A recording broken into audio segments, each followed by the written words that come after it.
ओम नमो भगवते वासुदेवाय। श्रद्धालु भक्तों, श्रीमद् भागवत महापुराण के दशम स्कंद के पूर्वार्ध के दूसरे अध्याय के अंतर्गत भगवान का गर्भ प्रवेश और देवताओं द्वारा गर्भ स्तुति, इसका प्रस्तुतिकरण करूंगा। इसके पूर्व जहाँ तक आप कथा श्रवण कर चुके हैं उसके आगे का प्रस्तुतिकरण करता हूँ। श्री सुखदेव जी कहते हैं, परीक्षित, जब भगवान ने इस प्रकार आज्ञा दिया तब योग माया ने जो आज्ञा ऐसा कहकर उनकी बात शिरोधार्य की और उनकी परिक्रमा करके वे पृथ्वी लोक में चली आईं तथा भगवान ने जैसा कहा था वैसे ही किया। जब योग माया ने देवकी का गर्भ ले जाकर रोहिणी के उदर में रख दिया तब पूर्वासी बड़े दुख के साथ आपस में कहने लगे, हाय बेचारे देवकी का यह गर्भ तो नष्ट ही हो गया। भगवान भक्तों को अभय करने वाले हैं। वे सर्वत्र सब रूप में हैं।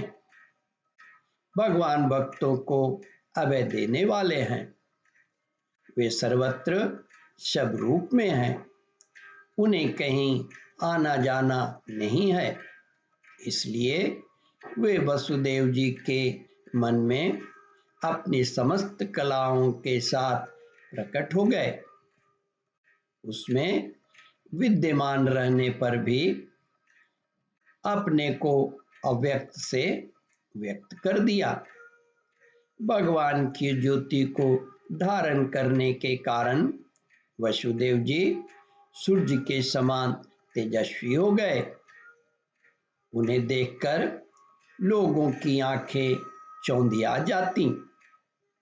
कोई भी अपने बल, वाणी या प्रभाव से उन्हें दबा नहीं सकता था। भगवान ने भगवान के उस ज्योतिर्मय अंश को, जो जगत का परम मंगल करने वाला है, वसुदेव जी के द्वारा आधान किए जाने पर देवी देवकी ने ग्रहण किया। जैसे पूर्व दिशा चंद्रमा को धारण करती है, वैसे ही शुद्ध सत्व से संपन्न देवकी ने विशुद्ध मन से सर्वात्मा एवं आत्मस्वरूप भगवान को धारण किया। भगवान सारे जगत के निवास स्थान है। देवकी उनका भी निवास स्थान बन गई। परंतु घड़े आदि के भीतर बंद किए हुए दीपक का और अपनी विद्या दूसरों को न देने वाले ज्ञान फल की श्रेष्ठ विद्या का प्रकाश जैसे चारों ओर नहीं फैलता, वैसे ही कंस के कारागार में बंद देवकी की भी उतनी शोभा भी नहीं हुई। देवकी के गर्भ में भगवान विराजमान हो गए थे।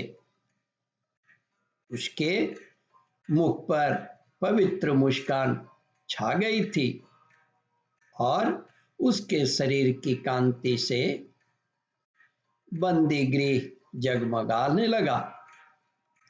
जब कंस ने उसे देखा तब मन ही मन कहने लगा, अब की बार मेरे प्राणों के ग्राहक विष्णु ने इसके गर्भ में अवश्य ही प्रवेश किया है, क्योंकि इसके पहले देवकी कभी ऐसी न थी। अब इस विषय में शीघ्र से शीघ्र मुझे क्या करना चाहिए? देवकी को मारना तो ठीक नहीं होगा, क्योंकि वीर पुरुष स्वार्थवश अपने पराक्रम को कलंकित नहीं करते। एक तो यह स्त्री है, दूसरे बहन और तीसरे गर्भवती है। ओम परमात्मने नमः। श्रद्धालु भक्तों, इस कथा को ध्यानपूर्वक श्रवण, मनन और इसका चिंतन करें।